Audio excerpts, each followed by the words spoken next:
ಪ್ರಾರಂಭ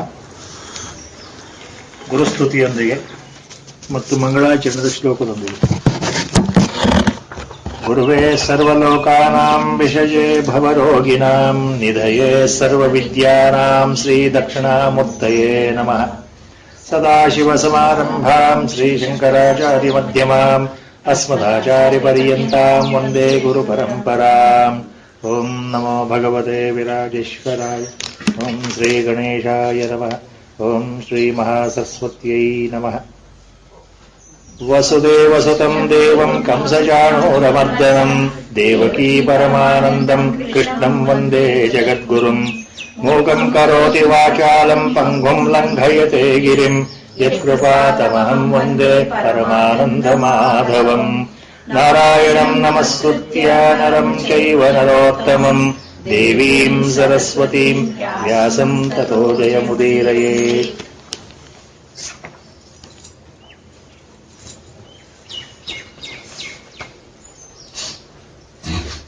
ಏಳನೇ ಅಧ್ಯಾಯ ಜ್ಞಾನ ವಿಜ್ಞಾನ ಯೋಗ. ಹೋದ ಸಲ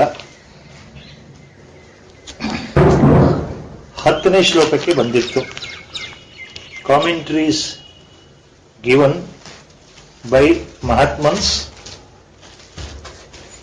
stopped at the 10th shloka of the 7th chapter Bhagavad Gita last time. ಬೀಜಂ ಮಾಂ ಸರ್ವಭೂತಾನಾಂ ವಿದ್ಧಿ Partha ಸನಾತನಂ ಬುದ್ಧಿರ್ಬುದ್ಧಿಮತಾಮಸ್ಮಿ ತೇಜಸ್ತೇಜಸ್ವಿನಾಮಹಂ. That is the Lord explaining in very short just the beginning aspects of his para and apara prakriti, expansion and his vibhutis in simple words for the sake of common man, common people in Kali Yuga to understand. ಸಮಗ್ರವಾದಂತಹ Virat ಸ್ವರೂಪವಾದಂತಹ ಭಗವತ್ ತತ್ವದ ಸಾಕಾರ ರೂಪದ ವರ್ಣನೆ, ಆ ವರ್ಣನೆಯನ್ನು ಭಗವಂತನೇ ಮಾಡ್ತಾ ಇರೋದು. ಯಾತಕ್ಕೆ ಅಂದ್ರೆ ಅದು ಅರ್ಥವಾಗದೇ ಇರೋ ವಿಷಯ, ಸಾಮಾನ್ಯರಿಗೆ ಅರ್ಥವಾಗದೇ ಇರೋ ವಿಷಯ. ಆದ್ದರಿಂದ ನಿಜವಾದ ಅರ್ಥದಲ್ಲಿ ನಾನು ಅಂತಂದ್ರೆ ಯಾರಪ್ಪ ಅರ್ಜುನ, ನೀನೇನ್ ತಿಳ್ಕೊಂಡಿದ್ದೀಯಾ? ಕೇವಲ ಮನುಷ್ಯಾಕಾರದಲ್ಲಿ ನಿನ್ನ ಸಖನಾಗಿರ್ತಕ್ಕಂತಹ, ನಿನ್ನ ಬಂಧುವಾಗಿರ್ತಕ್ಕಂತಹ ವ್ಯಕ್ತಿ, ಗೆಳೆಯ ಅಂತ ಮಾತ್ರ ತಿಳ್ಕೊಂಡಿದ್ದೀಯಾ? ಅಥವಾ ನಿಜವಾಗಲೂ ನಾನು ಅಂದ್ರೆ ಯಾರು ಅದನ್ನು ಹೇಳ್ತೇನೆ ಕೇಳು ಅಂತ ಇಲ್ಲಿ ಶುರುವಾಗಿರೋದು. ಅದರ ಹಿಂದಿನ ಶ್ಲೋಕದಿಂದ ಶುರುವಾಗಿದೆ ಭಗವಂತನ ವಿಭೂತಿಗಳ ಬಗ್ಗೆ. ಭಗವಂತನೇ ಸಂಕ್ಷಿಪ್ತವಾದ ವಿವರಣೆ, ಯಾಕಂದ್ರೆ ಮುಂದೆ ಮತ್ತೆ ಬಹಳವಾಗಿ ಬರುತ್ತೆ, ವಿಶದವಾಗಿ ಬರುತ್ತೆ ವಿವರಣೆ. ಇದು ಮೊದಲು ಸ್ವಲ್ಪ ಮಟ್ಟಿಗೆ ಅರ್ಥ ಆಗಲಿ ಎನ್ನುವ ಉದ್ದೇಶದಿಂದ ಭಗವಂತ ಹೇಳ್ತಾರೋ ಮಾತುಗಳು, ಉಪದೇಶ. ಈ ವ್ಯಕ್ತ ಪ್ರಪಂಚದಲ್ಲಿ, ಚರಾಚರ ಜಗತ್ತಿನಲ್ಲಿ, ಬ್ರಹ್ಮಾಂಡದಲ್ಲಿ, ವಿಶ್ವದಲ್ಲಿ, ಸೃಷ್ಟಿನಲ್ಲಿ ಏನೇನಿದೆಯೋ ಅವುಗಳ ಎಲ್ಲ ಸಾರ ಸರ್ವಸ್ವ ಸಾರಭೂತ ವಸ್ತು ನಾನೇ ಆಗಿದ್ದೇನಪ್ಪ, ಇದನ್ನ ನೀವು ತಿಳ್ಕೊಂಡ್ಬಿಡು ಅಂತ ಹೇಳ್ತಾನೆ ಭಗವಂತ. So I am the essence of the whole creation it self. Whatever is observed, whatever is seen, whatever is experienced in this creation, which appears to be apparently real, it is nothing but my manifestation only in a different form. My own potency manifested in a particular form in such a way that I am the substratum. I am that substratum, both inside and outside. Within and without, I am there pervading the whole universe. ಇಡೀ ಜಗತ್ನಲ್ಲಿ ವ್ಯಾಪ್ತತ್ವ ಸ್ಥಿತಿನಲ್ಲಿ ಸರ್ವವ್ಯಾಪಿಯಾಗಿ ನಾನು ಇದ್ದೇನೆ ಅನ್ನೋದಕ್ಕೆ ಭಗವಂತ ಏನ್ ಹೇಳ್ತಾ ಇದ್ದಾನೆ, ಸೂಕ್ಷ್ಮವಾದ ಉದಾಹರಣೆ ಕೊಡ್ತಾ ಇದ್ದಾನೆ. ಪುಣ್ಯೋಗಂಧ ಪೃಥಿವ್ಯಾಂ ತೇಜಸ್ಯಾಸ್ಮಿ ವಿಭಾವಸೌ, ಹಿಂದಿನ ಶ್ಲೋಕ. ಜೀವನಂ ಸರ್ವಭೂತೇಷು ತಪಶ್ಚಾಸ್ಮಿ ತಪಸ್ವಿಷು, ತಪಸ್ವಿಗಳ, ಯೋಗಿಗಳ, ಮಹಾತ್ಮರ, ಸಿದ್ಧಪುರುಷರ ತಪೋಶಕ್ತಿ ಅಂತ ಏನಿದೆಯೋ, ಸಾಧನಾ ಬಲ ಏನಿದೆಯೋ ಅದು ನಾನೇ ಆಗಿದ್ದೇನೆ. ಪಂಚಭೂತಗಳಿಂದ ಆಗಿರ್ತಕ್ಕ ವಿಶ್ವದ ಯಾವ್ಯಾವ ಪಂಚಭೂತಗಳಲ್ಲಿರ್ತಕ್ಕ ಪ್ರತಿಯೊಂದು ಭೂತದ ಸಾರ ಸರ್ವಸ್ವ ನಾನೇ ಆಗಿದ್ದೇನೆ ಅಂತ ಶುರು ಮಾಡಿದರು. ಬೀಜಂ ಮಾಂ ಸರ್ವಭೂತಾನಾಂ, ಇಲ್ಲಿ ಬಹಳ ಸ್ಪಷ್ಟವಾಗಿ ಭಗವಂತ ಹೇಳಿಬಿಟ್ಟಿದ್ದಾರೆ. ಹೋದ ಸಲ ಇದು ಬಂದಿತ್ತು. It was stopped at this. Know that I am the eternal seed. I am the both Upadana Karana and Nimitta Karana. for the creation. I am there and I am not there. ಮುಂದೆ ಬರುತ್ತೆ, ಕೆಲವು ಸಂದಿಗ್ಧವಾದಂಥ ಶ್ಲೋಕಗಳು ಬರುತ್ತೆ, ಇಲ್ಲೇ ಬರುತ್ತೆ.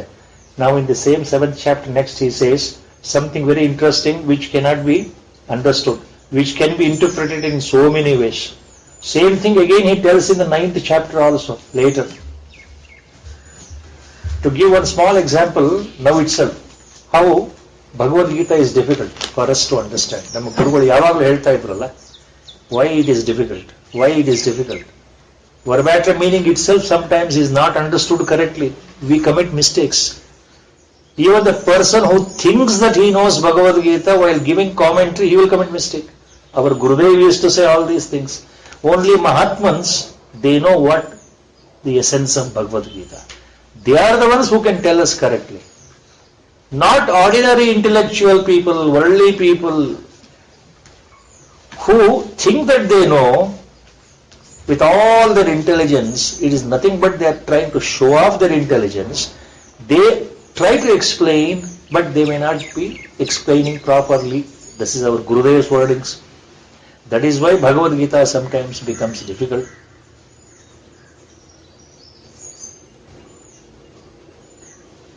Now, when the Lord makes a statement,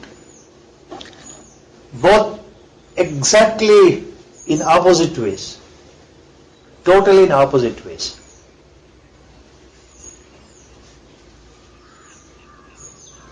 The whole world is in me, for example. I am in the entire world in the essence form. Next he says, suppose he says, the world is in me, I am not in the world. ಈ ಸೃಷ್ಟಿ ನನ್ನಿಂದ ಬಂದಿದೆ, ನಾನು ಸೃಷ್ಟಿ ಒಳಗಿಲ್ಲ. Such diametrically opposite statements. In the 9th chapter, next comes Matsani Sarvabhutani. Next shloka he says, Nacha Matsani Sarvabhutani. There are 2 shlokas. In one shloka he says, Matsani Sarvabhutani, it starts, second charana. Next shloka starts, Nacha Matsani Sarvabhutani. The meaning there we will take up in detail. Same thing comes here. This also will tag on to that, because there it is very clear how contradictions are there, paradoxical contradiction. ಇಲ್ಲಿ ಭಗವಂತ ಮೊದಲೇ ಒಂದು ಸೂಚನೆ ಏನ್ ಕೊಡ್ತಾ ಇದ್ದಾನೆ ಅಂದ್ರೆ, ನಾವೇನ್ ಕರೆಕ್ಟ್ ಆಗಿ ತಿಳ್ಕೊಳ್ಬೇಕು ಅಂದ್ರೆ, ಕೆಲವು ಸಂದರ್ಭದಲ್ಲಿ ಮೇಲ್ನೋಟದ ಅರ್ಥಕ್ಕೆ ಹೋದ್ರೆ ನಮಗೆ ಅರ್ಥ ಆಗೋದಿಲ್ಲ. ಬಹಳ ಸಂದೇಹಗಳು. ಭಗವಂತ ಹೀಗೆ ಹೇಳ್ತಾ ಇದ್ದಾನಲ್ಲ, ಮುಂದಿನ ಶ್ಲೋಕದಲ್ಲಿ ಹೀಗೆ ಹೇಳ್ತಾ ಇದ್ದಾನಲ್ಲ, ಏನಪ್ಪ ಇದು? ಸಮಸ್ತ ಜೀವಿಗಳು, ಸಮಸ್ತ ಸರ್ವಭೂತಗಳು ನನ್ನಲ್ಲಿವೆ, ನಾನು ಅವುಗಳಲ್ಲಿದ್ದೇನೆ ಅಂತ ಹೇಳಿದ ಮೇಲೆ ಭಗವಂತ ಮತ್ತೇನ್ ಹೇಳ್ತಾ ಇದ್ದಾನೆ ಮುಂದಿನ ಶ್ಲೋಕದಲ್ಲಿ? ಇದು 9ನೇ ಅಧ್ಯಾಯದ ನಾನು ಮಾತಾಡ್ತಾ ಇರೋದು. ಸರ್ವಜೀವಿಗಳು ನನ್ನಲ್ಲಿಲ್ಲ, ನಾನು ಅವುಗಳಲ್ಲಿ ಇಲ್ಲ. ಇದು ಈಗಲೇ ನೀವು ಸ್ವಲ್ಪ ಮನಸ್ಸಲ್ಲಿ ಇಟ್ಕೊಂಡ್ರೆ, 2 ವಿರುದ್ಧವಾದಂತಹ ಉಪದೇಶಗಳು, ವಾಕ್ಯಗಳು, ಭಗವಂತನಿಂದ ಬಂದಿರತಕ್ಕಂತಹ ವಚನಗಳು. ಒಬ್ಬ ಸಾಧಾರಣ ಮನುಷ್ಯ ಹೇಳಿದ್ರೆ ಅವನು ಗೊತ್ತಿಲ್ಲ, ಅವಿವೇಕಿ, ಹೇಳ್ತಾ ಇದ್ದಾನೆ ತಪ್ಪಾಗಿ ಎನ್ಬೋದು. ಭಗವಂತ ಸುಳ್ಳು ಹೇಳಲಿಕ್ಕೆ ಸಾಧ್ಯ ಇಲ್ಲ, ಭಗವಂತ ಮರಳು ಮಾಡಲಿಕ್ಕೆ ಸಾಧ್ಯ ಇಲ್ಲ. God cannot deceive anybody. God will not create any confusion unnecessarily. So when you think from that angle, a paradox remains as a riddle only.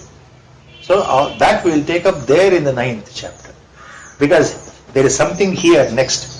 This same problem, same point is there, that in detail we will take up in the 9th chapter when we come to that. This is the beginning point. So here, last shloka, 10th chapter, 10th shloka, where commentaries were stopped, given by Mahatmans.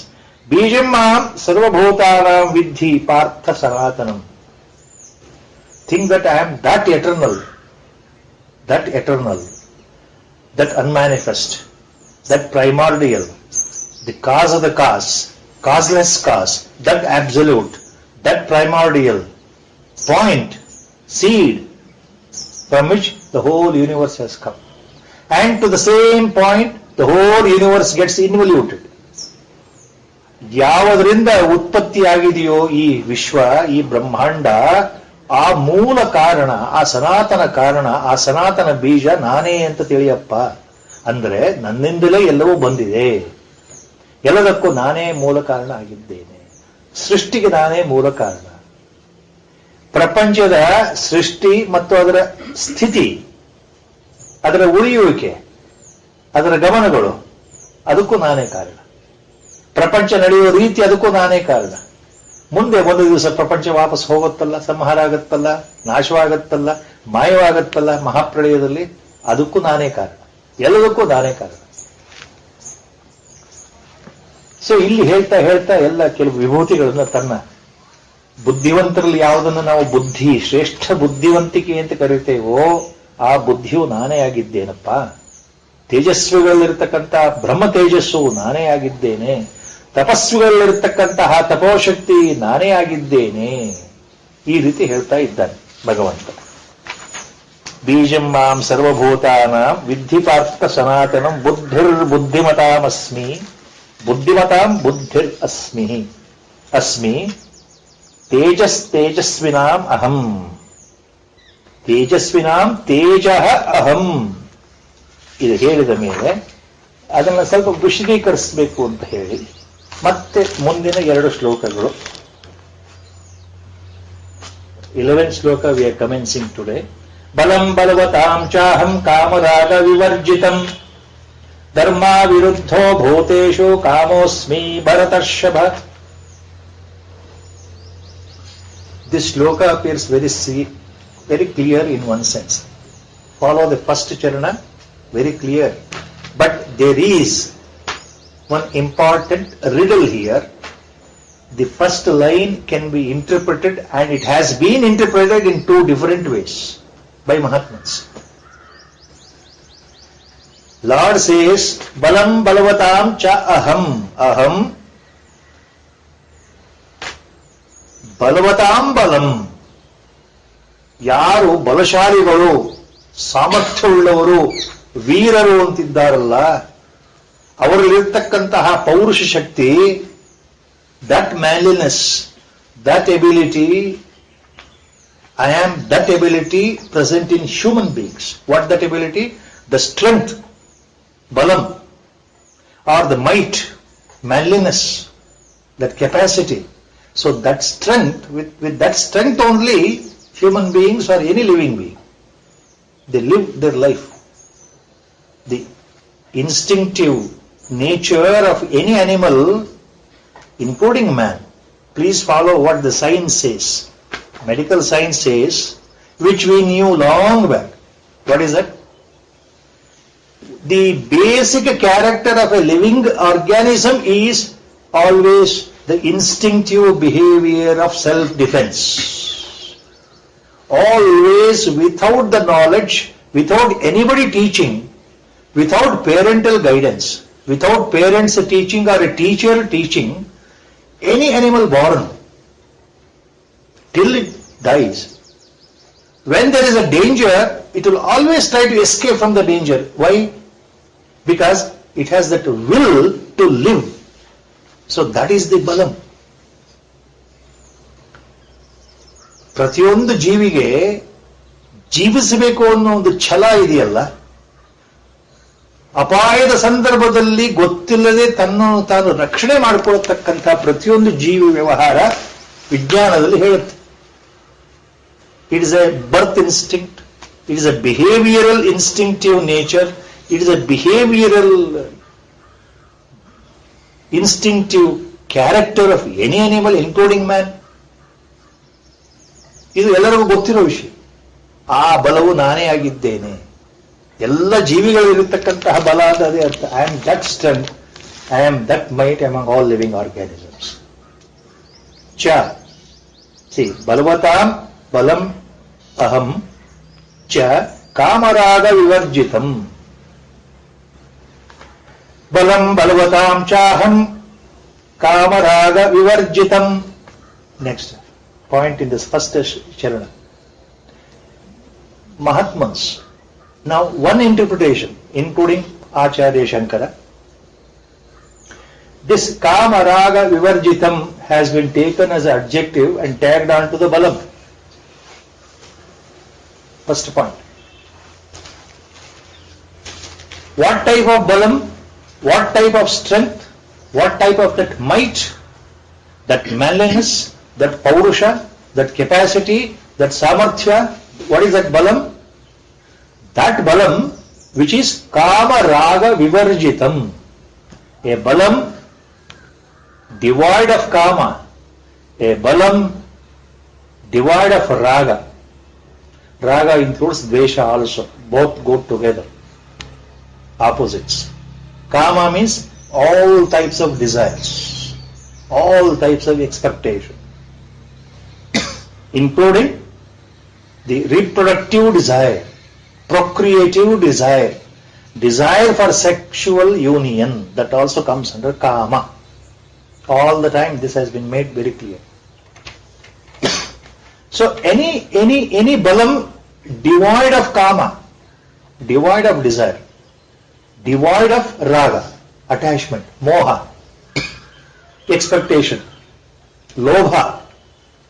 Raga leads to Moha and Lobha. What you don't have, you want to possess it. Kama andre ಆಸೆಗಳು, ರಾಗ ಅಂತಂದ್ರೆ ಯಾವುದು ಇಲ್ಲವೋ ಅದನ್ನು ಪಡಿತಕ್ಕಂತಹ ಉತ್ಕಟವಾದ ಅಭಿಲಾಷೆ. ನಮ್ಮ ಹತ್ರ ಯಾವುದು ಇಲ್ಲವೋ ಅದನ್ನು ಹೊಂದತಕ್ಕಂಥ ಆಸೆ. ಸುಖ ನಮ್ಮಲ್ಲಿಲ್ಲ, ಆನಂದ ನಮ್ಮಲ್ಲಿಲ್ಲ. ಆ ಆನಂದವನ್ನ ಸುಖವನ್ನ ಪಡಿಬೇಕು ಅನ್ನೋ ಒಂದು ಆಸೆ. ರಕ್ತಿ, ರಕ್ತ, ರಕ್ತಿ, ಅದು ರಾಗ. ಆಲ್ಸೋ ಇಟ್ ಮೀನ್ಸ್ ಮೋಹ, ಅಟ್ಯಾಚ್ಮೆಂಟ್.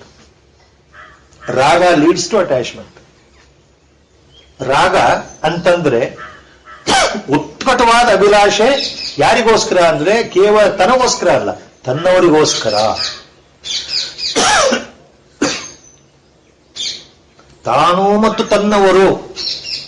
ತಾನು ಅಂತಂದ್ರೆ ತನ್ನ ಸ್ವಂತ ವ್ಯಕ್ತಿತ್ವದ ಜೊತೆಗೆ ತನ್ನವರು ಅಂತ ಯಾರಿದ್ದಾರಲ್ಲ, ಬಂಧು ಬಳಗ, ರಕ್ತ ಸಂಬಂಧಿಗಳು, ಮುಖ್ಯವಾಗಿ ಪತಿ, ಪತ್ನಿ, ಪುತ್ರ, ಪುತ್ರಿ, ಇವರೆಲ್ಲರೂ ತನ್ನವರು. ಅವರು ಚೆನ್ನಾಗಿರಬೇಕು ಅನ್ನೋ ಆಸೆ ಇದೆಯಲ್ಲ, ಅದು ರಾಗದಲ್ಲಿ ಬರುತ್ತೆ. ಅವ್ರಿಗೋಸ್ಕರ ನಾನು ಏನಾದರೂ ಮಾಡಬೇಕು ಅಂತ ಆಸೆ ಇದೆಯಲ್ಲ, ಅದು ರಾಗದಲ್ಲಿ ಬರುತ್ತೆ. So raga means attachment. Kama means desire. All types of desire. So the balam which is kama raga vivarjitam, the ability, the balam without this attachment, without this expectation and desire. So that balam is myself. This is one interpretation. ಇದು ಸರಿಯಾಗಿ ಅರ್ಥ ಆಗಬೇಕು. ಇದು ಒಂದು ಮುಖ್ಯವಾದ ವಿವರಣೆ ಮಹಾತ್ಮರಿಂದ. ಎಲ್ಲ ಮಹಾತ್ಮರು ಕೊಟ್ಟಿದ್ದಾರೆ, ಆಚಾರ್ಯ ಶಂಕರು ಹೇಳಿದ್ದಾರೆ. ಕಾಮರಾಗದಿಂದ ಹೊರತಾದಂತಹ ಆ ಪುರುಷ ಬಲ ಏನಿದೆಯೋ ಅದು ನಾನೇ ಆಗಿದ್ದೇನಪ್ಪ ಅರ್ಜುನ. ಜೀವಿಗಳಲ್ಲಿ ಅದು ನಾನೇ ಆಗಿದ್ದೇನೆ. ಎಂತಹ ಬಲ? ಕಾಮ ಮತ್ತು ರಾಗ ಇಲ್ಲೇ ಇರತಕ್ಕಂತಹ, ಅವುಗಳಿಂದ ಆಚ್ಛಾದಿತವಾಗಿ ಇಲ್ಲದೆ ಇರತಕ್ಕಂತಹ ಆ ಬಲ ನಾನು. Another interpretation is, this is taken as a separate word, separate predicate. Balam balvatam chaham. If you split cha aham, cha plus aham, chaham, and put the cha, the next line, while they give explanation, what happens? Balam balvatam aham, aham balvatam balam. ಯಾರು ಬಲಶಾಲಿಗೊಳ್ಳುತ್ತಿದ್ದಾರೋ ಅವರ ಬಲವು ನಾನೇ ಆಗಿದ್ದೇನೆ. The essence of the manliness, ಪೌರುಷ, ಬಲ, I am that.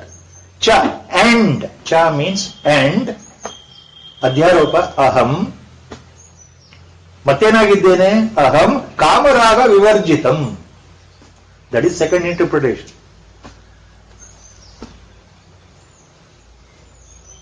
ಅಂದ್ರೆ ಅರ್ಥ ಏನು?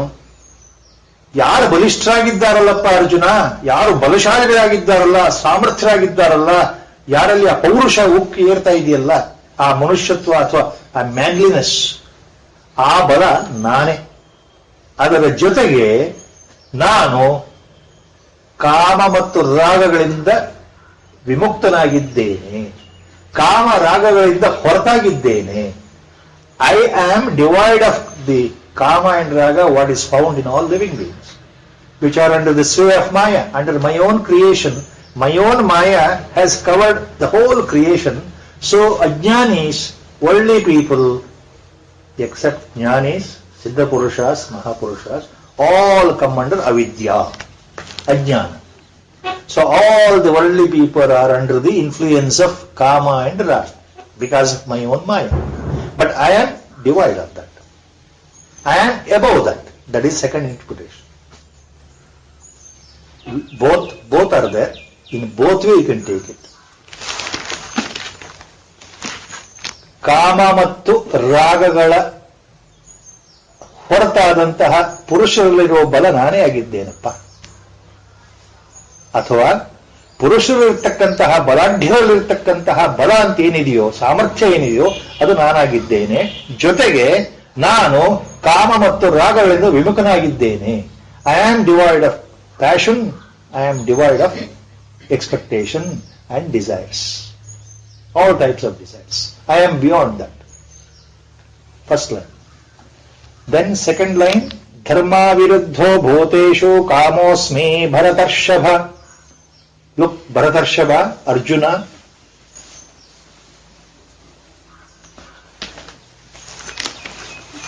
ಭೂತೇಶು ಸಕಲ ಜೀವಿಗಳಲ್ಲಿ, in all living organisms including man, ಭೂತೇಶು ಧರ್ಮ ಅವಿರುದ್ಧ ಕಾಮಃ. ಧರ್ಮಾವಿರುದ್ಧ, ಧರ್ಮ ಪ್ಲಸ್ ಅವಿರುದ್ಧ ಕಾಮಃ. We have to tag on like that. ಎಲ್ಲ ಜೀವಿಗಳಲ್ಲಿ ಧರ್ಮಕ್ಕೆ ವಿರೋಧವಲ್ಲದಂತಹ, ಧರ್ಮ ಮಾರ್ಗಕ್ಕೆ ವಿರೋಧವಲ್ಲದಂತಹ ಯಾವ ಕಾಮ ಇದೆಯೋ, ಯಾವ ಆಸೆಗಳಿದೆಯೋ, ಕಾಮನೆಗಳಿದೆಯಲ್ಲ, ಅಂದ್ರೆ ಶಾಸ್ತ್ರಕ್ಕೆ ಅನುಗುಣವಾಗಿ, ಧರ್ಮಕ್ಕೆ ಅನುಗುಣವಾಗಿ ಎಂದು ತಿಳ್ಕೊಳ್ಬೇಕು. ಧರ್ಮಕ್ಕೆ ವಿರೋಧವಲ್ಲದ ಅಂತಂದ್ರೆ ಧರ್ಮಕ್ಕೆ ಅನುಗುಣವಾಗಿರ್ತಕ್ಕಂತಹ ನಮ್ಮ ಶಾಸ್ತ್ರಗಳ ಪ್ರಕಾರ, ವೇದಗಳ ಪ್ರಕಾರ ಆಚರಣೆಯಲ್ಲಿ ಯಾವುದು ಧರ್ಮ ಅಂತಿದೆಯೋ ಆ ಧರ್ಮಕ್ಕೆ ಅನುಗುಣವಾಗಿರ್ತಕ್ಕಂತಹ ಆಸೆಗಳು ಏನಿದೆಯಲ್ಲ, ಕಾಮಗಳು, ಅದು ನಾನೇ ಆಗಿದ್ದೇನಪ್ಪ ಅರ್ಜುನ. ಧರ್ಮ ವಿರುದ್ಧೋ ಭೂತೇಷು ಕಾಮೋಸ್ಮಿ ಭರತರ್ಷಭ. ಧರ್ಮಕ್ಕೆ ವಿರುದ್ಧವಲ್ಲದ, ಸಿ, ಐ ಆಮ್ ದಟ್ ಕಾಮ, I am that desire, I am that expectation which is not against the dharma. Whatever is not against dharma or shastras, injunctions, sampradayas, even that type of desire also I am. Why? Because in the first line when he said kama raga vivarjitam, confusion may set in. To clear the confusion, one confusion he is making very clear. Okay? The bala, the might, the strength, manliness, which is devoid of passion, devoid of kama, is myself. So it may lead to confusion, Allah. So Lord is hinting here that the word kama itself, the word kama, which means passion, desire, that means all types of desires are useless. He is hinting like that. He is giving a hint like that. That means, should we not have all types of desires? All types of passions? To make it very clear, he is telling this point. Second charana itself in the same shloka. So, I am dharma aviruddha kamaha sarva bhuteshu asmi. So, if you have a doubt like that, Arjuna, remember, having desires is not a sin. What type of desires? Which goes according to dharma, according to your shastras. ಸಾತ್ವಿಕ ಆಸೆಗಳ ಉತ್ಪತ್ತಿಯಾದರೆ ಅದು ತಪ್ಪಲ್ಲ ಅರ್ಜುನ. ಯಾವ ಸಾತ್ವಿಕ ಆಸೆಗಳು? ಧರ್ಮಕ್ಕೆ ಅನುಗುಣವಾಗಿ, ಶಾಸ್ತ್ರಕ್ಕೆ ಅನುಗುಣವಾಗಿ ನಮ್ಮಲ್ಲಿ ಕೆಲವು ಕರ್ಮಗಳನ್ನು ಮಾಡಬೇಕು ಅಂತ ಆಸೆಗಳು ಬರುತ್ತಲ್ಲ, ಅವು ಸಾತ್ವಿಕ ಆಸೆಗಳು. ಅಂತಹ ಒಳ್ಳೆಯ ಆಸೆಗಳು ಧರ್ಮಕ್ಕೆ ಯಾವುದು ವಿರೋಧವಲ್ಲವೋ ಅದು ಬಂದೇ ಬರುತ್ತೆ. ಅದರಿಂದ ಏನು ತೊಂದರೆ ಇಲ್ಲ, ಅವೆಲ್ಲವೂ ನಾನೇ ಆಗಿದ್ದೇನೆ. ಆ ತರಹ ಭಾವನೆಗಳು ನನ್ನಿಂದಲೇ ಬರುತ್ತೆ. ನಾನೇ ಆಗಿದ್ದೇನೆ ಅಂದ್ರೆ ಅರ್ಥ ಏನು? ಅಂತಹ ಆಸೆ ನಾನೇ ಆಗಿದ್ದೇನೆ ಅಂದ್ರೆ ನಿಮ್ಮಲ್ಲಿ ಆ ಪ್ರಚೋದನೆ ಬರಲಿಕ್ಕೆ ನಾನು ಕಾರಣ ಅಂತ ಅರ್ಥ. ನಮ್ಮ ಶಾಸ್ತ್ರಗಳಲ್ಲಿ in Indian philosophy, Indian Vedanta is very clear. What is there in Upanishad? 4 Purusharthas are there. All Mahatmans have explained that. Everybody knows it is there in Upanishads. Dharma, Artha, Kama, Moksha. Moksha is the 4th Purushartha, final Purushartha, which cannot be attained by everyone in their lifetime in the first birth only. Very few are chosen, very few who are under the grace of Guru or Lord, grace of God, by the intense sadhana will attain that moksha, the final Purushartha. It is not very common. So all the remaining 3 are common for all. Dharma, Artha, Kama. Nobody can escape these 3 Purusharthas. What is that? Dharma, the righteous way of living. Our way of life itself is dharma. Dharma is a very, our Gurudev used to explain, it's a very huge word. It takes long time to explain what is dharma. There is no one definition. Dharma can be interpreted in so many ways. There is no single sentence definition for dharma, just like there is no single sentence definition for Maya. So dharma is our first step, way of life, righteous way of life. ನಿಯಮಕ್ಕೆ ಅನುಗುಣವಾಗಿ, ಶಾಸ್ತ್ರಕ್ಕೆ ಅನುಗುಣವಾಗಿ, ಶೀಲದ ಚೌಕಟ್ಟಿನಲ್ಲಿ ನಾವೇನು ಜೀವನ ಮಾಡ್ತೇವಲ್ಲ ಅದು ನ್ಯಾಯಯುತವಾದ ಜೀವನ ಧರ್ಮ. ನಿಯಮಗಳನ್ನು ಪಾಲಿಸಿಕೊಂಡು ಜೀವನ ಮಾಡುವುದು ಧರ್ಮ. ಅದು ಮೊದಲನೇ ಪುರುಷಾರ್ಥ, ಎಲ್ಲರೂ ಮಾಡುವಂಥದ್ದು. ಈ ಧರ್ಮ ಮಾರ್ಗದಲ್ಲಿ ನಾವು ಅರ್ಥವನ್ನು ಸಂಪಾದನೆ ಮಾಡಬೇಕು ಅಂತಂದ್ರೆ, ಐಶ್ವರ್ಯವನ್ನು ಸಂಪಾದನೆ ಯಾತಕ್ಕೆ ಮಾಡಬೇಕು ಅಂತ ಹೇಳುತ್ತೆ ಶ್ರುತಿಗಳು. ಧರ್ಮ ಮಾರ್ಗದಲ್ಲಿ ನೀವು ಸಂಪಾದನೆ ಮಾಡಿದರೆ, ಅನ್ನ ಸಂಪಾದನೆ ಅಂತಂದ್ರೆ, ಅರ್ಥ ಸಂಪಾದನೆ ಅಂತಂದ್ರೆ ಐಶ್ವರ್ಯ, ಹಣ, ಜೀವನಕ್ಕೆ ಬೇಕಾಗತಕ್ಕಂತಹ ಐಶ್ವರ್ಯ ಧರ್ಮ ಮಾರ್ಗದಲ್ಲಿ ಸಂಪಾದನೆ ಆದರೆ ಅದರಿಂದ ತಪ್ಪಿಲ್ಲ. ಅದು 2ನೇ ಪುರುಷಾರ್ಥ, ಜೀವನ ಪರ್ಯಂತ ಮಾಡತಕ್ಕಂಥ ಪುರುಷಾರ್ಥ. ಅದು ಪ್ರತಿಯೊಬ್ಬ ಜೀವಿಯೂ ಜೀವಿಸಬೇಕಾಗಿರೋದ್ರಿಂದ ಜೀವನಕ್ಕೆ ಮಾಡತಕ್ಕಂಥ 2ನೇ ಪುರುಷಾರ್ಥವೇ ಅರ್ಥ. ಅರ್ಥ ಅಂದ್ರೆ ಇಲ್ಲಿ ಐಶ್ವರ್ಯ. ಅರ್ಥ ಮೀನ್ಸ್ ವೆಲ್ತ್. 3ನೇ ಪುರುಷಾರ್ಥ ಯಾವುದು? ಕಾಮ, ಡಿಸೈರ್ಸ್. ಧರ್ಮ ಮಾರ್ಗದಲ್ಲಿ ನಾವು ಆಸೆಗಳನ್ನ ನೆರವೇರಿಸಿಕೊಳ್ಳೋದಾದ್ರೆ, ಮತ್ತೊಬ್ಬರಿಗೆ ತೊಂದರೆ ಕೊಡದೆ, ಮತ್ತೊಬ್ಬರಿಗೆ ವಂಚನೆ ಮಾಡದೆ, ಮತ್ತೊಬ್ಬರನ್ನ ದರೋಡೆ ಮಾಡದೆ, ಮತ್ತೊಬ್ಬರ ವಿಷಯದಲ್ಲಿ ಸುಳ್ಳು ಹೇಳದೆ, ಮತ್ತೊಬ್ಬರನ್ನ ಕೊಲೆ ಮಾಡದೆ, ನ್ಯಾಯವಾದ ರೀತಿಯಲ್ಲಿ, ಭಗವಂತ ಮೆಚ್ಚೋ ರೀತಿಯಲ್ಲಿ ಆಸೆಗಳನ್ನು ನಾವು ಪೂರೈಸಿದರೆ ಅದು 3ನೇ ಪುರುಷಾರ್ಥ. ಧರ್ಮದಿಂದ ಅರ್ಥ, ಆ ಧರ್ಮ ಅರ್ಥಗಳಿಂದ ಕಾಮ, ತೃಪ್ತಿ. ಇಲ್ಲಿ ಕಾಮ ಅಂತಂದ್ರೆ 2 ಅರ್ಥ ಆಗುತ್ತೆ. Please remember these things very clearly. ಕಾಮ ಮೀನ್ಸ್ ಆಲ್ ದಿ ಕಾಮ್ಯ ಕರ್ಮಾಸ್ ಗಿವನ್ ಇನ್ ವೇದಾಸ್, ಇನ್ ಕರ್ಮಕಾಂಡಾಸ್. ಯಜ್ಞ, ಹೋಮ, ಹವನ, ತಪ, ವ್ರತಗಳು, ನಿಯಮಗಳು, ಉಪಾಸನಾ ವಿಧಿ, ಅನುಷ್ಠಾನಗಳು, ಕೃತ್ರಾಯಣ, ಚಾಂದ್ರಾಯಣ, ವೈಶ್ವದೇವ ಪೂಜೆ, ಸಂಧ್ಯಾವಂದನ, ಗುರುವಂದನ, ಅರ್ಚನ, ಸೇವನ, ಪೂಜೆ, ಹೋಮ ಎಲ್ಲವೂ ಕಾಮ್ಯ ಕರ್ಮಗಳಲ್ಲಿ ಬರುತ್ತೆ. They come under kama. You perform actions with desire. What type of desire? ಧರ್ಮಕ್ಕೆ ವಿರುದ್ಧವಲ್ಲದ್ದು, ನೋಬಲ್ ಡಿಸೈರ್ಸ್, ಸಾತ್ವಿಕ್ ಡಿಸೈರ್ಸ್. ಅದು ನಾವು ಮಾಡೋದು ತಪ್ಪಲ್ಲ ಅಂತಾನೆ ಶಾಸ್ತ್ರ ಹೇಳುತ್ತಲ್ಲ. ಧರ್ಮದಿಂದ ಅರ್ಥ, ಅರ್ಥದಿಂದ ಕಾಮ. ಇಲ್ಲಿ ಕಾಮ ಅಂತಂದ್ರೆ ಇನ್ನೊಂದು ಅರ್ಥ ಇದೆ. ಧರ್ಮಕ್ಕೆ ವಿರುದ್ಧವಲ್ಲದ ಕಾಮ. ಯಾವುದದು ಧರ್ಮಕ್ಕೆ ವಿರುದ್ಧವಲ್ಲದು ಅಂತಂದ್ರೆ ಶಾಸ್ತ್ರಗಳು ಹೇಳಿರತಕ್ಕಂತಹ ಸ್ವರ್ಗ ಪ್ರಾಪ್ತಿ, ಪುತ್ರ ಪ್ರಾಪ್ತಿ, ಆರೋಗ್ಯ ಪ್ರಾಪ್ತಿ, ಸಂತಾನ ಭಾಗ್ಯ, ತೊಂದರೆಗಳ ನಿವಾರಣೆ, ಈ ತರದ ಕೆಲವು ಆಸೆಗಳಿದೆಯಲ್ಲ, these are all desires emanating to lead a good life. For that you do so many actions, so many karmas, kama karmas. They come under kama. Similarly, procreation, continuation of the race, getting married after brahmachari avastha, entering into grihastha-ashrama, getting married, living with husband, wife together, the couple living together in a sattvic way and procreating for that continuation of race. ಸಂತತಿಯ ಉದ್ಧಾರಕ್ಕೋಸ್ಕರ ಒಂದು ಗಂಡು ಹೆಣ್ಣು ಗೃಹಸ್ಥಾಶ್ರಮದಲ್ಲಿ ಬಂದು ಗೃಹಸ್ಥಾಶ್ರಮದಲ್ಲಿ ಜೀವನ ಮಾಡಿ ಪ್ರಜಾ ಉತ್ಪತ್ತಿಗೆ, ಸಂತಾನೋತ್ಪತ್ತಿಯ ದೃಷ್ಟಿಯಿಂದ ಏನು ಲೈಂಗಿಕ ಸುಖವನ್ನು ಪಡಿತಾರಲ್ಲ, ಅದು ಧರ್ಮಕ್ಕೆ ಅನುಗುಣವಾದ ಕಾಮ. ಶಾಸ್ತ್ರ ವಿರುದ್ಧವಲ್ಲದ್ದು ಅಂತಲ್ಲ, ಧರ್ಮಕ್ಕೆ ಅನುಗುಣವಾದಂತಹ ಕಾಮ. ಅದಕ್ಕೂ ಹಕ್ಕಿದೆ ನ್ಯಾಯಯುತವಾಗಿ. ಇದೆಲ್ಲವೂ ಬರುತ್ತೆ ಕಾಮದ. ಕಾಮ ಅಂದ್ರೆ it includes both. As per injunctions given in Shastras. Marriage is not a sin. Marriage is not prohibited in Shastras. You get married, why?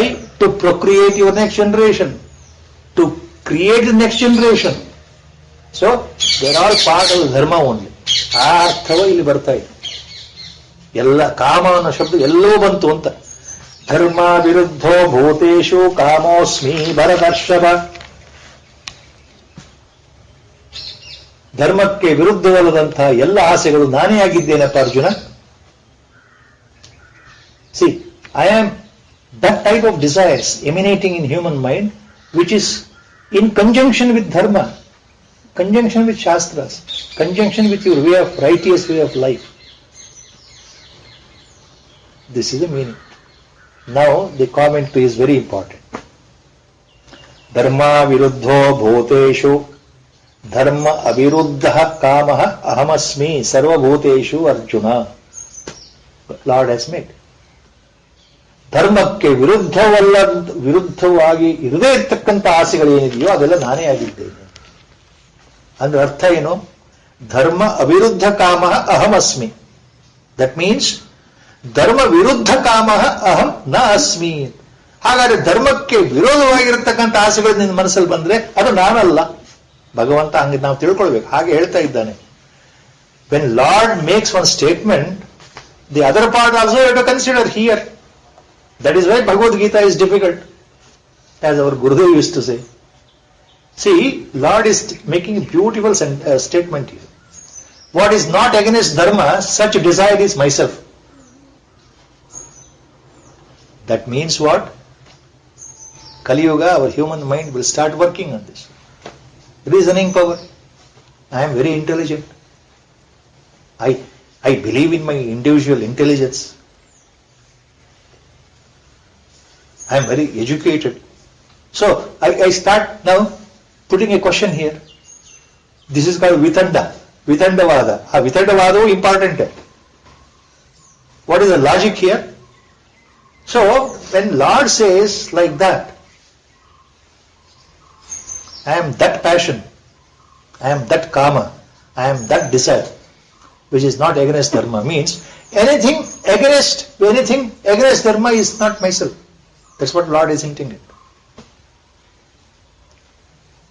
ಹಾಗಾದ್ರೆ ಧರ್ಮಕ್ಕೆ ವಿರುದ್ಧವಾಗಿರ್ತಕ್ಕಂತಹ, ಧರ್ಮ ವಿರೋಧಿಯಾಗಿರ್ತಕ್ಕಂತಹ, ಶಾಸ್ತ್ರಕ್ಕೆ ವಿರೋಧವಾಗಿರ್ತಕ್ಕಂತಹ ಏನಾದರೂ ಆಸೆಗಳು ನನ್ನಲ್ಲಿ ಬಂದುಬಿಟ್ರೆ ಅದು ಭಗವಂತ ಅಲ್ಲ ಅಂತ ಹೇಳ್ತಾ ಇದ್ದಾನೆ ಭಗವಂತ.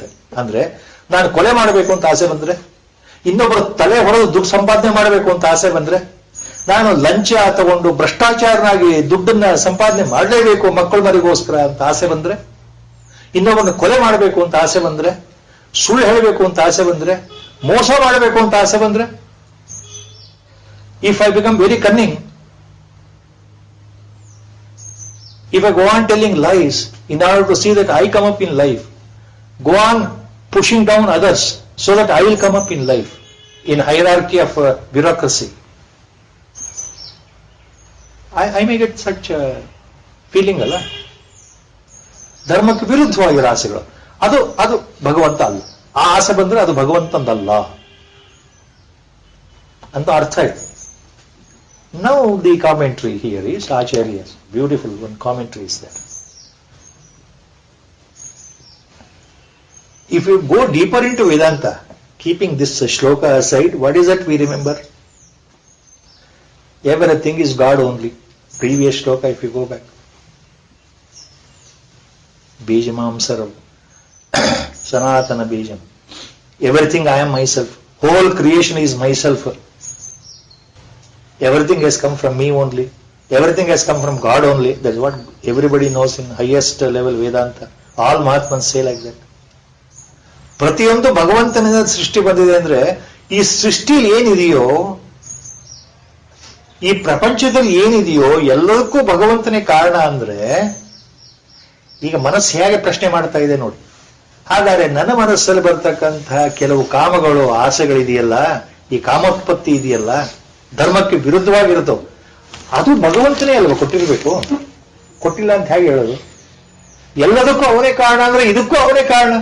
ನಾನು ಒಬ್ಬನ ಕೊಲೆ ಮಾಡಬೇಕು ಅಂತ ಆಸೆ ಬಂದ್ಬಿಟ್ರೆ ನನ್ನ ಮನಸ್ಸಲ್ಲಿ, ನಾನು ಸುಳ್ಳು ಹೇಳಬೇಕು ಅಂತ ಆಸೆ ಬಂದ್ರೆ, ನಾನೊಬ್ಬ ದುರಾಚಾರಿ ಆಗಬೇಕು ಅಂತ ಆಸೆ ಬಂದ್ಬಿಟ್ರೆ, ನಾನೊಬ್ಬ ವ್ಯಭಿಚಾರಿ ಆಗಬೇಕು ಅಂತ ಆಸೆ ಬಂದ್ರೆ, if I want to be debaucher in my life, I want to have sex with so many people in my life, I want to make more and more money in my life, I can go to any level to earn more money.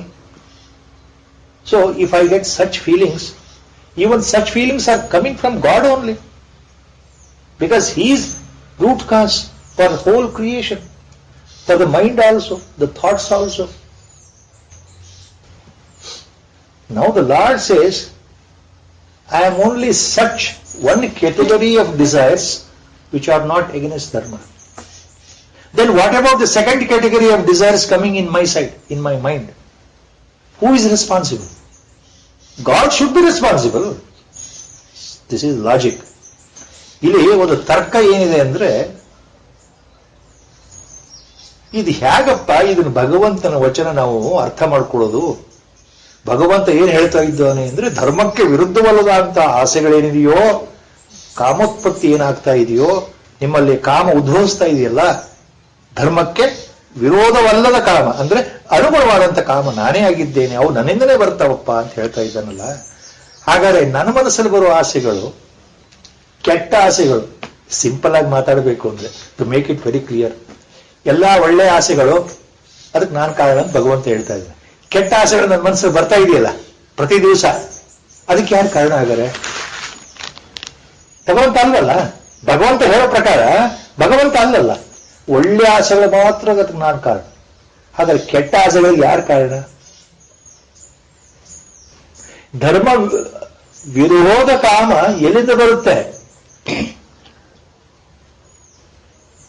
ವೇದಾಂತ ಏನ್ ಹೇಳುತ್ತೆ, ಉಪನಿಷತ್ತು ಏನ್ ಹೇಳುತ್ತೆ, ಎಲ್ಲದಕ್ಕೂ ಭಗವಂತನೇ ಮೂಲ, ಎಲ್ಲವೂ ಭಗವಂತನ ಸೃಷ್ಟಿ ಅಂತ ಹೇಳಿದ ಮೇಲೆ ಈ ಭಾವನೆಗಳು ಬರುತ್ತಲ್ಲ ನನ್ನ ಮನಸ್ಸಲ್ಲಿ, ಕೆಟ್ಟ ಭಾವನೆಗಳು, ಕೆಟ್ಟ ಕಾಮ ಅಂತ ಇಟ್ಕೊಳ್ಬೇಕಾದ್ರೆ ಅದಕ್ಕೂ ಅವನೇ ಕಾರಣ ಆಗಿರ್ಬೇಕಲ್ಲ.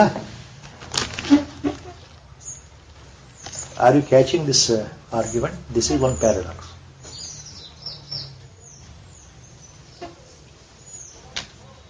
For this paradox Acharya Shankara has not given any answer, because he has not taken this paradox at all. All that point here is other Acharya, later Mahatmans, including Ram Sukdas ji, have taken up this point and explained. To avoid the confusion in our mind anta, ನಮ್ಮ ಮನಸ್ಸಲ್ಲಿ ಈ ತರ ಬಂದರೆ ಅದು ಹೋಗಲಾಡಿಸೋಕ್ಕೋಸ್ಕರ ಒಂದು ವ್ಯಾಖ್ಯಾನ ಕೊಟ್ಟಿದ್ದಾರೆ, ಒಂದು ಕಾಮೆಂಟ್ರಿ ಕೊಟ್ಟಿದ್ದಾರೆ. ಏನಂತಂದ್ರೆ,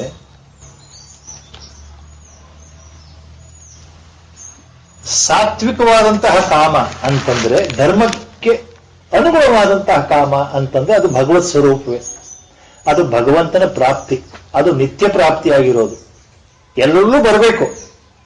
ಆದ್ರೆ ನನ್ನಲ್ಲಿ ಅದು ಬರ್ತಾ ಇಲ್ಲ, ಕೆಟ್ಟ ಭಾವನೆ ಬರ್ತಾ ಇದೆ, ಕೆಟ್ಟ ಆಸೆಗಳೇ ಬರ್ತಾ ಇದೆ ಅಂತಂದ್ರೆ ಅದಕ್ಕೆ ಭಗವಂತ ಕಾರಣ ಅಲ್ಲ.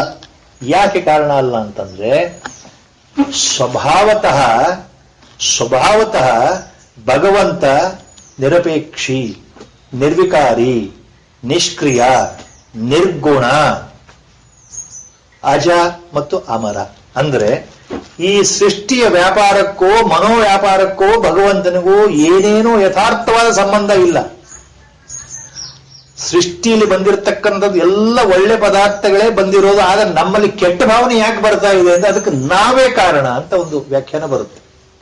See, when I develop certain desires which is against dharma, the desires are coming in me because of my past birth samskaras, because of the influence of tamoguna and rajoguna, mainly tamoguna. Because of the influence of tamoguna, the play of the three gunas together, where tamoguna is dominating in this birth, plus impressions, samskaras from the past birth, both put together is making my mind totally colored. Tamoguna prabhava, influence of this tamoguna plus previous birth samskaras, my ಸ್ವಭಾವ carried from previous ಬರ್ತ್.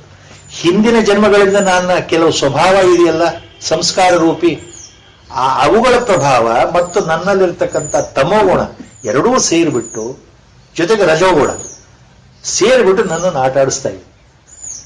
ಈ ಗುಣಗಳ ಆಟದಿಂದ ನಾನು ಕೆಟ್ಟ ಹೋಗ್ತಾ ಇದ್ದೇನೆ, ಇದು ನನ್ನ ಅರಿವಿಗೆ ಬಂದಿಲ್ಲ, because I am ಅಜ್ಞಾನಿ.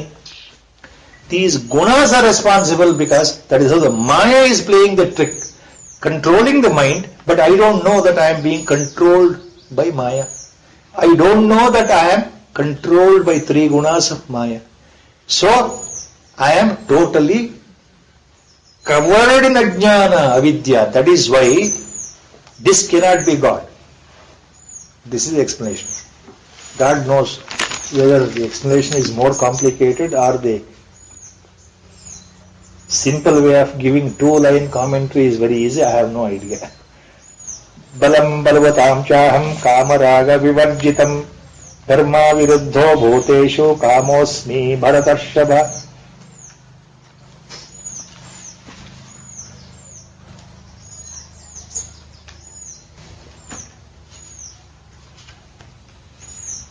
To make it simple, this commentary. When wrong desires against dharma, wrong thoughts arise in my mind, that is also due to God's only, actually. ಪ್ರತಿಯೊಂದಕ್ಕೂ ಭಗವಂತನೇ ಕಾರಣ. ತೇನ ವಿನಾ ತೃಣಮಪಿ ನ ಚಲತಿ. ಅದು ಅರ್ಥ ಆದ್ಮೇಲೆ at the highest level we have to think that God himself is responsible to see that such ideas sprout here in the mind. And that is the highest truth. How they sprout, how they appear? Because technically, because of my previous birth deeds, the phala, the reward of the previous birth deeds, plus influence of tamoguna and rajoguna, this birth. But God himself is responsible for all such permutation combinations. So, ನಮ್ಮಲ್ಲಿ ಕೆಟ್ಟ ಭಾವನೆ ಬಂದ್ರೆ, ಕೆಟ್ಟ ಆಸೆ ಬಂದರೆ, ಆ ಪ್ರಕಾರ ನಾನು ಕೆಲಸ ಮಾಡಿದರೆ, that happens a karma here, that under bondage, that becomes a bandhana here, so that for that action I have to face the music accordingly. ನಾನು ಕೆಟ್ಟ ಆಸೆಯಿಂದ ಒಂದು ಕೆಟ್ಟ ಕೆಲಸವನ್ನು ಮಾಡಿದರೆ ಬರ್ತಕ್ಕಂಥ ಫಲವೂ ಕೆಟ್ಟದಾಗಿದೆ. ಆ ಕೆಟ್ಟ ಫಲ ನಮಗೆ ಯಾಕೆ ಬಂತು ಅಂದ್ರೆ ಅದು ಭಗವತ್ ಸ್ವರೂಪವೇ. ಯಾವ ರೀತಿ ಒಳ್ಳೆಯ ಫಲ ಭಗವಂತನಿಂದ ಬಂದಿದೆಯೋ ಆ ಕೆಟ್ಟ ಫಲವು ಭಗವಂತನಿಂದನೇ ಬಂದಿರೋದು ಅಂತ ಅರ್ಥ ಮಾಡ್ಕೊಳ್ಬೇಕು. Ultimately. So to further add more confusion to Arjuna's mind, andre our mind, Lord says, next shloka, This shloka, we have to tag on to the 9th chapter. We are in 7th chapter, I said earlier. ಈಗ next 12th ಶ್ಲೋಕ ಇದೆಯಲ್ಲ, ಅಲ್ಲಿ detail ಆಗಿ ತಗೊಂಡಾಗ we have to remember, we can understand that much better. Now itself, I am telling. ಏನಿದೆ ಶ್ಲೋಕ ಇದು? Another paradox, another confusion. We will never understand this, correct me. 2-line shloka, 2-line meaning I will read. Ye chaiva satvika bhava rajasastamashchaye matta evete tan vidhi natvaham teshu te mayi. Ye cha eva satvika bhava rajasa tamashchaye matta eva iti tan vidhi natvaham natu aham teshu te mahi. Ye chaiva satvika bhava rajasa tamasashchaye matta eveti tan vidhi natvaham teshu te mahi. We can read 100 times the shloka. Reading is okay. What is the meaning of the shloka? 2-line meaning, it is also okay. What is that meaning? Ye cha eva satvika rajasa tamasa bhava yaha eva iti matta tam. All the 3 bhavas, Arjuna, what you find in people in this world of creation, yaudu? The 3 gunas, 3 lakshanas, 3 bhavas, the 3 entities. What are 3 entities? Or 3 bhava, guna? One is sattvika bhava, one is rajasa bhava, one is tamasa bhava. All the 3, what you find in everyone. Arjuna, remember, please remember, definitely know that they have come from me only. They have evolved from me only. Matta eveti tan vidhi. Tan. Matta eva. They have come from me only. Vidhi. Understand. Know it. Vidhi means understand. Arjuna, ತಿಳ್ಕೊಳ್ಳಪ್ಪ. ವಿದ್ಧಿ ಅಂದ್ರೆ ನೋಡಪ್ಪ, ತಿಳ್ಕೊಳ್ಳಪ್ಪ. ಯಾವ 3 ಗುಣಗಳು ಎಲ್ಲರಲ್ಲೂ ಇದೆಯಲ್ಲ, ಜೀವ ಪ್ರಪಂಚದಲ್ಲಿ 3 ಗುಣಗಳು ಇದೆಯಲ್ಲ, 3 ಭಾವಗಳಿದೆಯಲ್ಲ. ಸೃಷ್ಟಿ ಆರಂಭದಿಂದ ಬಂದಿರತಕ್ಕಂಥದ್ದು, ಸೃಷ್ಟಿ ಕೊನೆಯವರೆಗೆ ಇರತಕ್ಕಂಥ 3 ಭಾವಗಳು ಯಾವುದು? ತಮೋಗುಣ ತಮಸ್, ರಜೋಗುಣ ರಜಸ್, ಸತ್ವಗುಣ ಅಥವಾ ಸತ್ವ ರಜಸ್ ತಮಸ್. These 3 have come from me only. ಇವು 3 ನನ್ನಿಂದಲೇ ಬಂದಿದೆಯಪ್ಪ. ಇವು 3 ಎಲ್ಲಿಂದ ಬಂತು? ಸೃಷ್ಟಿನಲ್ಲಿ ನನ್ನಿಂದನೇ ಬಂತು. I am responsible. ಮತ್ತ ಏವ, ಐ ಆಮ್ ರೆಸ್ಪಾನ್ಸಿಬಲ್. ವಿದ್ಧಿ, ರಿಮೆಂಬರ್. ನತ್ವಹಂ ತೇಷು ತೇ ಮಹಿ. Next part of the second line, next part of the second ಚರಣ. ಮತ್ತ ಏವೇತಿ ತಾನ್ ವಿದ್ಧಿ ನತ್ ತ್ವಹಂ ತೇಷು ತೇ ಮಹಿ. ನ ತ್ವಹಂ, ತ್ವಹಂ ಇಫ್ ಯು ಸ್ಪ್ಲಿಟ್ ಅಂದ್ರೆ ನ ತು ಅಹಂ. ತು means but. So but remember Arjuna, ಆದರೆ ಅಂತ ಅರ್ಥ. ತು ಅಂದ್ರೆ ಆದರೆ. ತು ಅಹಂ ತೇಷು ನ, ಅವುಗಳಲ್ಲಿ ನಾನು. ಅಹಂ ನ ಮೀನ್ಸ್ ಇಲ್ಲ. ಅಹಂ ತೇಷು ನ ಅಹಂ ತೇಷು, ಅವುಗಳಲ್ಲಿ ನಾನಿಲ್ಲ. ಯಾವುಗಳಲ್ಲಿ ನಾನಿಲ್ಲ ಅಂದ್ರೆ ಈ 3 ಗುಣಗಳು ಇದೆಯಲ್ಲ, ನನ್ನಿಂದಲೇ ಬಂದಿರೋದು. I am responsible, but I am not there in those 3 ಗುಣಸ್, ಇನ್ 3 ಭಾವಸ್. ಸತ್ವ ರಜ ತಮಸ್ಸು ನನ್ನಿಂದಲೇ ಬಂದಿದೆ ಅರ್ಜುನ, ಅವುಗಳಲ್ಲಿ ನಾನಿಲ್ಲ. Is making very clear. ನ ತ್ವಹಂ ತೇಷು ತೇ ಮಯಿ ನ ತ್ವಹಂ ತೇಷು ತೇ ಮಯಿ ಅಂತಂದ್ರೆ direct meaning of this second part of the second line is neither I am there in them nor they are in me ಅಂತ ಅರ್ಥ. ನತು ಅಹಂ ತೇಷು ನ ತೇ ಮಯಿ ಅಂತ ಅಲ್ಲಿ ಅಧ್ಯಾರೋಪ ಮಾಡಬೇಕು. As per Sanskrit grammar. ಅವುಗಳು ನನ್ನಲ್ಲಿಲ್ಲ, ನಾನು ಅವುಗಳಲ್ಲಿ ಇಲ್ಲ. Neither I am in them nor they are in me. That's the meaning. Now so meaning is very clear. There are 3 ಗುಣಾಸ್, ಸತ್ವ ರಜ ತಮ. They have come from me only. They have come from me only. Lord has made the point very clear. Matta eveti tang. Tang eva matta. Means all the 3 have come from me. Remember this, vidhi. Assertive. He has not given any chance for confusion here. ಭಗವಂತ ಏನ್ ಹೇಳ್ತಾ ಇದ್ದಾನೆ ಅಂದ್ರೆ, ಸರಿಯಾಗಿ ತಿಳ್ಕೊಳಪ್ಪ ಅರ್ಜುನ ಅಂತಂದ್ರೆ ಗಟ್ಟಿಯಾದ ಭಾವದಿಂದ ಖಚಿತವಾಗಿ ನೇರವಾಗಿ ಹೇಳ್ತಕ್ಕಂಥ ವಚನ ಇದು. ಆ 3 ಗುಣಗಳು ನನ್ನಿಂದಲೇ ಬಂದಿದೆ, ನನ್ನಿಂದಲೇ ಉತ್ಪತ್ತಿಯಾಗಿದೆ. ನೀವೇನು ಅರ್ಥ ಮಾಡ್ಕೊಳ್ತಾ ಇದ್ದೀರಿ ಈಗ? ಭಗವಂತ ಹೇಳ್ಬಿಟ್ಟ ನನ್ನಿಂದ ಬಂದಿದೆ. ನೆಕ್ಸ್ಟ್ ಏನ್ ಹೇಳ್ತಾ ಇದ್ದಾನೆ ಇಮಿಡಿಯೇಟ್ಲಿ? ಅವು ನನ್ನಿಂದಲೇ ಬಂದಿವೆ ಅಂತ ತಿಳ್ಕೊಳಪ್ಪ, ಆದರೆ ಅವುಗಳು ನನ್ನಲ್ಲಿಲ್ಲ, ನಾನು ಅವುಗಳಲ್ಲಿಲ್ಲ. Neither I am in them nor they are in me. ಅದರ ಅರ್ಥ ಏನು?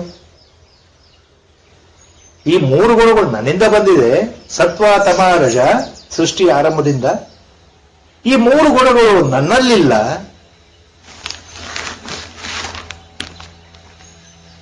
ನಾನು ಈ 3 ಗುಣಗಳಲ್ಲೂ ಇಲ್ಲ. Neither I am in these 3 ಗುಣಾಸ್, ಸತ್ವ ರಜ ತಮ, nor they are in me. But first what I said, they have come from me only. Please follow this 2-line ಶ್ಲೋಕ. You take any book commentary, 2-line answers are there. Jaydev Goenka, Gorakhpur, Gita Press, if you take any 2-line shloka, 2 or 3-line answers, commentaries. ನಮಗೇನು ಅರ್ಥ ಆಯಿತು? According to me, confusion has further gone up. If you go deeper into Bhagavad Gita, by Guru's grace, confusion will start. That's what I said in the beginning, about what Gurudev said in the beginning. If you start thinking that I am not able to understand Bhagavad Gita, if you start thinking in earnestly that this quotation by Lord, Upadesha by Lord is so sacred, so secret, it doesn't appear as so simple as it appears outwardly. Athara, if the doubts start coming, we are on the right track by God's grace. In the beginning only, if I think, our Gurudev said, I can read the 2 lines, shloka, 2-line meaning. I have understood Bhagavad Gita. ಮೊದಲೇ ನಾನು ಈ ರೀತಿ ಭಾವನೆ ಮಾಡ್ಕೊಂಡು ಬಿಟ್ರೆ, ಭಗವದ್ಗೀತೆ ನನಗೆ ಓದಿದ್ರೆ ಅರ್ಥ ಆಗತ್ತೆ ಅಂತ ಬಂದುಬಿಟ್ರೆ, ಈ ಜನ್ಮಕ್ಕಲ್ಲಿ ಅರ್ಥ ಆಗಲ್ಲಪ್ಪ. ಯಾಕಂದ್ರೆ ನಿಮ್ಮ ಅಹಂಕಾರ ಮಾತಾಡ್ತಾ ಇದೆ, ನಿಮ್ಮ ಶರಣಾಗತಿ ಮಾತಾಡ್ತಾ ಇಲ್ಲ. ಭಗವಂತನ ಕೃಪೆ ಇದ್ರೆ ನೀವು ಆ ಮಾತು ಹೇಳೋದಿಲ್ಲ. ಭಗವಂತನ ಕೃಪೆ ಇದ್ರೆ ಮಾತ್ರ ಅದು ಅರ್ಥ ಆಗತ್ತೆ ಅನ್ನೋದು ನಿಮ್ಗೆ ಗೊತ್ತಾಗತ್ತೆ, ಹೊರತು ನನಗೆ ಅರ್ಥ ಆಯಿತು ಅಂತ ನೀವು ಬಾಯಿ ಬಿಟ್ಟು ಹೇಳೋದೇ ಇಲ್ಲ. ಇದು ನಮ್ಮ ಗುರುಗಳು ಮೊದಲಿಂದ ಹೇಳಿದ ಮಾತು. ಈಗ ಇಲ್ಲಿ ಅದೇ ಪ್ರಶ್ನೆ ಇದೆ ನೋಡಿ, ಈ ಶ್ಲೋಕದಲ್ಲಿ ಸೇಮ್ ಥಿಂಗ್ ಇಸ್ ದೇ. ನಾವು ಶ್ಲೋಕ ಓದ್ಬಿಟ್ಟು ಮುಂದೆ ಹೋಗ್ಬಿಡ್ತೇವೆ. 2 ಲೈನ್ ಶ್ಲೋಕ, 2 ಲೈನ್ ಉತ್ತರ. ಏನು? ಏ ಶೈವ ಸಾತ್ವಿಕ ಭಾವ ರಾಜಸಾಸ್ತಾಮಶಾಕ್ಷಯೇ ಮತ್ತ ಏವೇತಿ ತಾನ್ ವಿದ್ಧಿ ನತ್ವಹಂ ತೇಷು ತೇ ಮಹಿ. ಏನಪ್ಪ ಹೇಳಿ ಅರ್ಜುನ, 3 ಭಾವಗಳು ಏನಿದೆಯೋ ಅವು ನನ್ನಿಂದಲೇ ಬಂದಿವೆ, ನಾನು ಅವುಗಳಲ್ಲಿಲ್ಲ, ಅವುಗಳು ನನ್ನಲ್ಲಿಲ್ಲ. ನೆಕ್ಸ್ಟ್ ಶ್ಲೋಕ. That is how we run. We will never understand.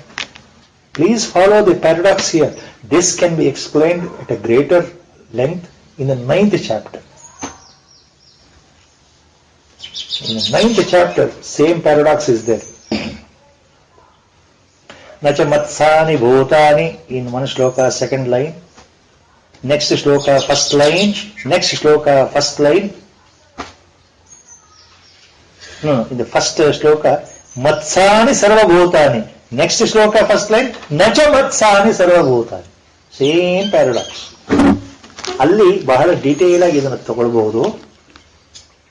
ಇವಾಗ confusion, if it remains, it is better we remain under confusion. ಎಷ್ಟು ಸಾಧ್ಯವೋ ಅಷ್ಟು ಬಹಳ ಸಂಕ್ಷಿಪ್ತವಾಗಿ we can try to correlate what Gurudev says. See, Acharya Shankara, his commentary on this shloka. Our Gurudev's commentary, Signs of Bhagavad Gita, if you read today, they have one interpretation. What is the interpretation? Natu aham tesho. One phrase, comma. They are not in me. Natu aham tesho. Sorry, I am not in them. I am not in them. Natu aham tesho. Tesho aham na. I am not in them. ಯಾವುದು? ಮೂರು ಭಾವಗಳಲ್ಲಿ I am not there. So that negativity is added here only. Aham teshu tu na. Second part of the charana is temayi. The na is not added there because there is only one letter na here. Aham teshu ನ. ಅವುಗಳಲ್ಲಿ ನಾನಿಲ್ಲ. ತೇ ಮಯಿ. ಮಯಿ ಅಂದ್ರೆ ನನ್ನಲ್ಲಿ, ತೇ ಅಂದ್ರೆ ಅವು. ಅವು ನನ್ನಲ್ಲಿ ಅಂದ್ರೆ ನನ್ನಲ್ಲಿ ಇದೆ. ಇದು ಹೇಗೆ ಬರುತ್ತೆ ಸೆಂಟೆನ್ಸ್ ಅಂದ್ರೆ, ನಾನು ಅವುಗಳಲ್ಲಿಲ್ಲ, ಕಾಮ ಅವುಗಳು ನನ್ನಲ್ಲಿ, ಫುಲ್ ಸ್ಟಾಪ್. ಹೇಗೆ ಅರ್ಥ ಮಾಡ್ಕೊಳ್ತೀರಿ? ನಾನು ಆ ಭಾವಗಳಲ್ಲಿ ಇಲ್ಲ, ಆದ್ರೆ ಅವು ನನ್ನಲ್ಲಿದೆ. I am not in them, but they are in me. This is one interpretation. Including Acharya Shankara, our Gurudev's Vyakhyan, if you go today, read it. So, according to this interpretation, ಈ ರೀತಿಯ ಅರ್ಥ ತಗೊಂಡ್ರೆ ಏನಾಗುತ್ತೆ ಹೇಳಿ? ಮೂರು ಭಾವಗಳು ಜಗತ್ತಿನ ಸೃಷ್ಟಿ ಆರಂಭದಿಂದ ಬಂದಿದೆಯಲ್ಲಪ್ಪ ಅರ್ಜುನ, ನನ್ನಿಂದಲೇ ಉತ್ಪತ್ತಿ ಆಗಿದೆ. ನನ್ನಿಂದ ಉತ್ಪತ್ತಿ ಆಗಿದ್ರು ನಾನು ಅವುಗಳಲ್ಲಿಲ್ಲ. ಅಂದ್ರೆ ನನಗೂ ಅವಕ್ಕೂ ಸಂಬಂಧ ಇಲ್ಲ. ನಾನು ಅವುಗಳಲ್ಲಿ ಇಲ್ಲ ಅಂತಂದ್ರೆ ನನಗೂ ಅವಕ್ಕೂ ಸಂಬಂಧ ಇಲ್ಲ ಅಂತ. I am not in them, they have come from me only, originated from me only during creation, but I am not in them means I am no way related to them. I am not associated with them. Why? Because they are not permanent, eternal.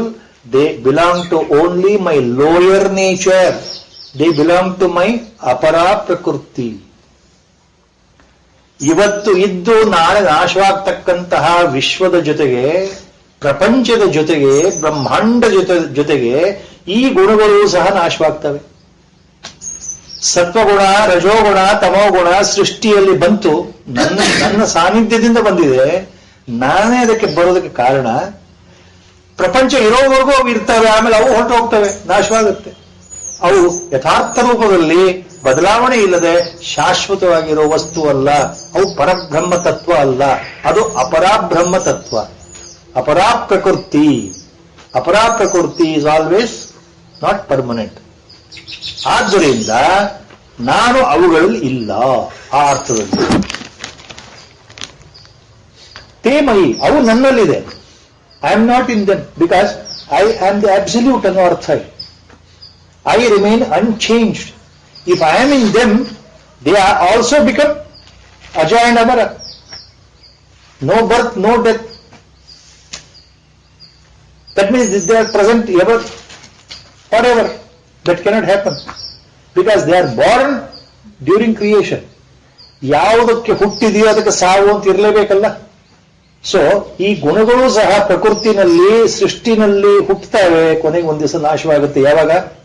ಪ್ರಪಂಚವೇ ನಾಶವಾದಾಗ ಗುಣಗಳು ಎಲ್ಲಿರುತ್ತೆ ಸ್ವಾಮಿ? ಜೀವಿಗಳೇ ಇಲ್ಲ ಅಂತಂದ್ರೆ ಬ್ರಹ್ಮಾಂಡದಲ್ಲಿ ಗುಣಗಳು ಎಲ್ಲಿರ್ತವೆ? ಗುಣಗಳು ಇರಬೇಕು ಅಂದ್ರೆ ಜೀವಿಗಳು ಇರಬೇಕಲ್ವಾ? ಜೀವಿಗಳನ್ನು ಆಶ್ರಯ ಮಾಡ್ಕೊಂಡು ಗುಣಗಳ ಸ್ವಭಾವ. ಮನಸ್ಸೇ ಇಲ್ಲ, ಬುದ್ಧಿನೇ ಇಲ್ಲ, ಜೀವನೇ ಇಲ್ಲ ಅಂತಂದ್ರೆ ಗುಣಗಳು ಎಲ್ಲಿಂದ ಬರಬೇಕು? ಮನಸ್ಸೇ ಇಲ್ಲ ಅಂದ್ರೆ ಅದು ಸ್ವಭಾವ ಹೇಗೆ ತೋರಿಸ್ಕೊಡುತ್ತೆ?